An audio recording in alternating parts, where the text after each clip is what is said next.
Good evening, Madam President, and thank you very, very much. So of all the bills on today's agenda, I think this is the one that I have struggled most with about what I wanted to get across and what I wanted to say. And of course, I know how I feel about it, but I'm trying to put some of that away because I want to be as objective as possible. I guess the simple version is that I really hoped that this bill just wouldn't make it to this point where we are moments away from passing what I consider to be a very dangerous set of policies into law.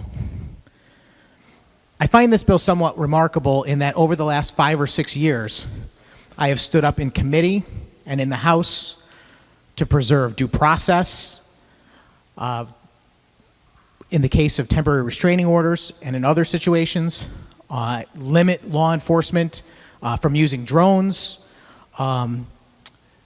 prevent a bill that would have ignored the reasonable suspicion standard when it comes to asking citizens for pistol permits.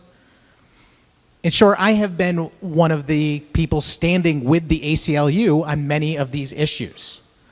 And I think that's somewhat natural for me because my fundamental principles stem from the very core American principles of individual freedom and that the idea that government works for the citizens.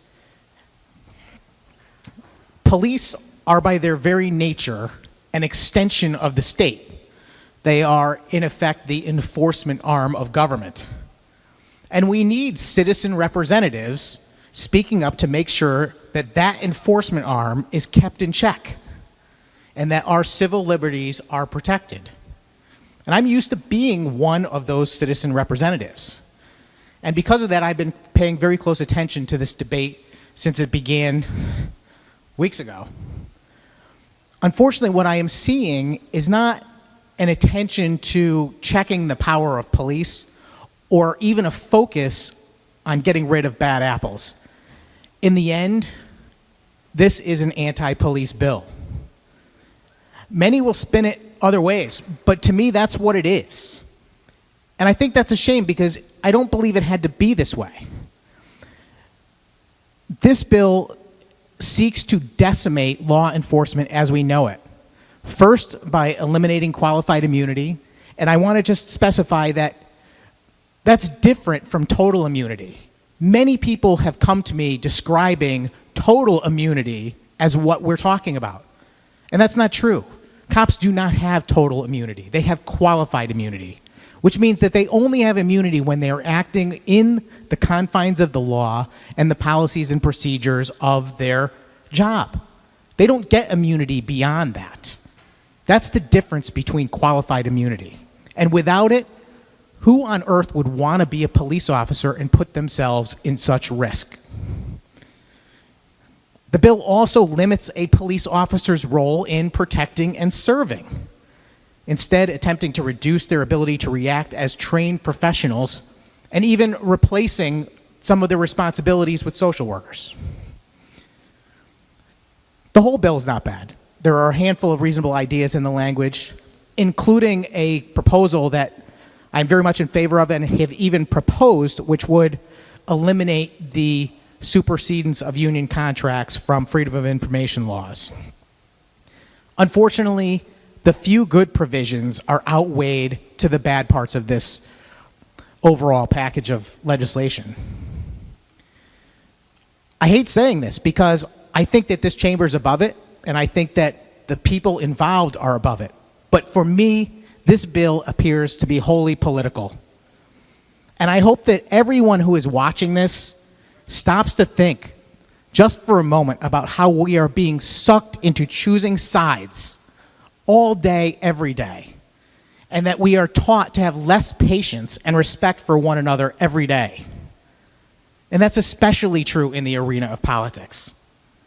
We all have constituents who will tell you that they absolutely hate Trump or they absolutely love Trump.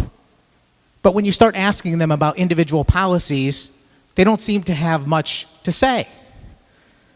For some, Columbus is a symbol of discovery and Italian heritage. And for others, Columbus is a symbol of terror, of slavery, of genocide. For some, and for me in particular, America is great, while many others are being taught that America is simply an evil country with racist beginnings. And today we are debating about cops. Are cops good or bad? It's time for all that to stop. There are really no sides. If we could take time to really talk to one another and reflect about what we care about and what kind of world we want to live in, and we listen to the root of what everyone desires, I think we would find tremendous agreement. There's no one that I know that condones racism. There is no one that I know that condones violence. And no one wants to honor slavery or genocide. But all of us do want to honor exploration and liberty. And no one endorses bad behavior from police. Not a single person that I have seen in the news media or anywhere else defended the actions of that clearly bad cop in Minneapolis. Not a single one. Every person I have seen across this whole country condemned those actions, and that cop and the others around him will be prosecuted for their actions. So why are we arguing about this as a nation? And why are we here today talking about this issue? And I think it's because, in large measure, we are being used.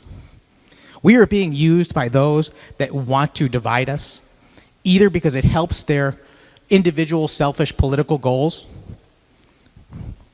And I believe there's real power players that want to tear at the core principles of our country and remake it into something else. I beg of my colleagues, let's not let them.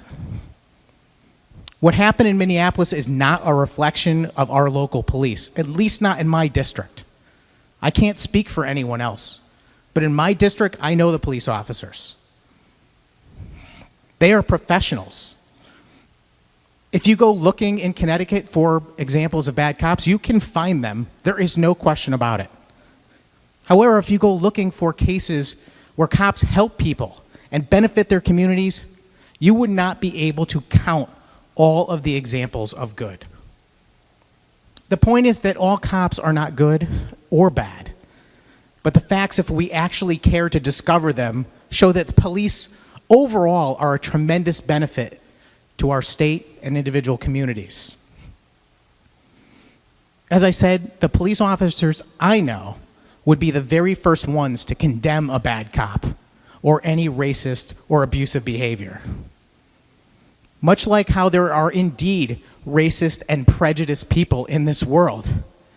But that is zero reflection on people as a whole. Those people are exceptions, not the norm. Let's not let them divide us into categories and pit us against one another any longer.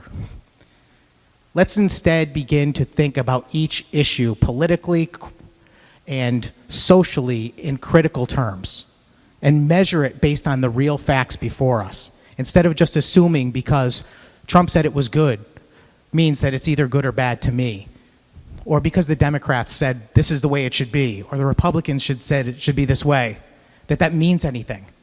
Let's look at every bill. Let's look at every policy and come up with our own opinions and recognize that even our friends are wrong sometimes. There is always room for improvement in society, and our police departments are no exception. But there's a right way and a wrong way to handle that. The right way is to use the proper legislative process. Have genuine public hearings, let the public come, tell their stories, and concentrate on making policy that is better for everyone and not scoring political points. I understand that people are very passionate about this bill, and I don't want to question anyone's integrity because I believe that everyone comes at this with their own belief system. But I am really disappointed about what this bill is ultimately that is before us and how it came to be here, and the fact that this is such a politically charged discussion. I oppose racism and abuse by anyone, of course including law enforcement, and I would gladly support a bill designed to prevent and punish such behavior, and so would the vast majority of cops that I know. But this bill is not it. Instead, it is more regulations, more cost to our towns, and in some ways, it's also an insult to the vast majority of police officers who do their job with honor and integrity. I think we can do better, Madam President. Thank you. Thank you, Senator Sampson. Will you remark further?